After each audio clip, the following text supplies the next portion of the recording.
लिखा हुआ है। और जैसा आप जानते हैं कि टोटल प्रश्नों की संख्या हमारा कितना होता है 110, और टोटल जो मार्क्स रहता है वो कितने मार्क्स का रहता है, तो 80 मार्क्स का रहता है। ठीक है, और ये आपका वही पेपर है जो आपको 15 फरवरी को देखने को मिलेगा। तो चलिए दोस्तों आगे बढ़ते हैं और एक एक क्वेश्चन को समझेंगे।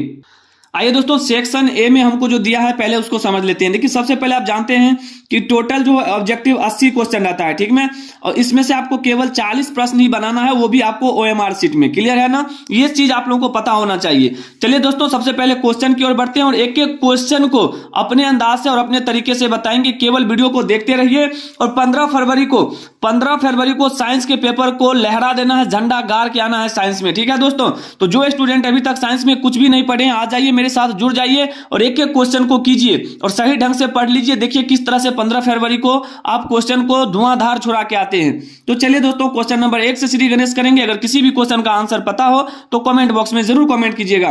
पहला क्वेश्चन है कि मानव का प्रमुख उत्सर्जी अंग निम्नलिखित में से कौन है दोस्तों? तो आप सभी को याद रखना है विक्रक है, ऑप्शन नंबर बी याद रखिएगा विक्रक। ठीक है, चलिए दोस्तों अगला क्वेश्चन है आपके सामने, क्वेश्चन नंबर 2।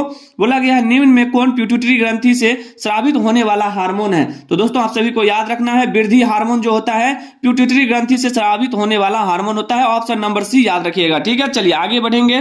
क्वेश्चन नंबर 3 है दोस्तों कि पुष्प का नर जननांग कहलाता है। पुष्प का नर जननांग क्या कहलाता है दोस्तों? तो आप सभी को याद रखना है पुकेंसर कहलाता है, पुकेंसर, ऑप्शन नंबर ए याद रखिएगा। ठीक है, चलिए अगला क्वेश्चन देखिएगा, क्वेश्चन नंबर 4 है आपके सामने।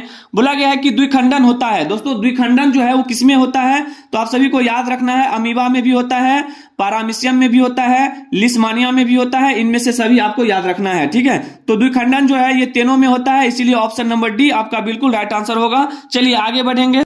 क्वेश्चन नंबर 5 है दोस्तों कि युग्मक होते हैं। युग्मक दोस्तों होते हैं किसमें युग्मक होते हैं? तो आप सभी को याद रखना है हमेशा द्विगुणित में जो है ये युग्मक होते हैं, ऑप्शन नंबर बी याद रखिएगा। ठीक है, चलिए दोस्तों आगे बढ़ेंगे। क्वेश्चन नंबर 6 को देखिएगा। बोला गया है सोमेटोस्टेरिन है, तो आप लोगों को याद रखना है वृद्धि अवरोधक हार्मोन होता है। ठीक है, सोमेटोस्टेरिन जो होता है वो वृद्धि अवरोधक हार्मोन होता है, ऑप्शन नंबर बी याद रखिएगा। क्लियर है, चलिए अगला क्वेश्चन देखिएगा, क्वेश्चन नंबर 7 है विक्रक की संरचनात्मक एवं क्रियात्मक इकाई को क्या कहते हैं? तो दोस्तों आपको याद रखना है नेफ्रॉन कहते हैं। क्या कहते हैं? नेफ्रॉन कहते हैं, ऑप्शन नंबर बी। चलिए आगे बढ़ेंगे। क्वेश्चन नंबर 8 है दोस्तों कि मानव मस्तिष्क का सर्वाधिक विकसित भाग है। तो आप सभी को याद रखना है सेरेब्रम जो होता है वो मानव मस्तिष्क का सबसे सर्वाधिक विकसित भाग होता है। ठीक है, ऑप्शन नंबर सी याद रखिएगा। अगला क्वेश्चन है मूत्र की सांद्रता किस पर निर्भर करती है दोस्तों? तो आप सभी को याद रखना है एडीएच पर जो है मूत्र की सांद्रता निर्भर करती है। चलिए अगला क्वेश्चन है दोस्तों आपके सामने। अगर आपको किसी भी क्वेश्चन का आंसर पता हो तो जरूर कमेंट बॉक्स में कमेंट कीजिएगा, ताकि हमको लगना चाहिए कि आप लोग बिल्कुल ईमानदारी पूर्वक साइंस की तैयारी कर रहे हैं और इस बार बोर्ड एग्जाम में साइंस में 15 फरवरी को निश्चित रूप से 95 प्लस अचीव करके आइएगा। बोला गया है कि रंध्र का मुख्य कार्य क्या है दोस्तों? आप लोग कमेंट बॉक्स में डालिएगा कि रंध्र का मुख्य कार्य क्या होता है। तो आप सभी को याद रखना है गैसों का विनिमय होता है। क्या होता है? गैसों का विनिमय होता है, ऑप्शन नंबर डी याद रखिएगा।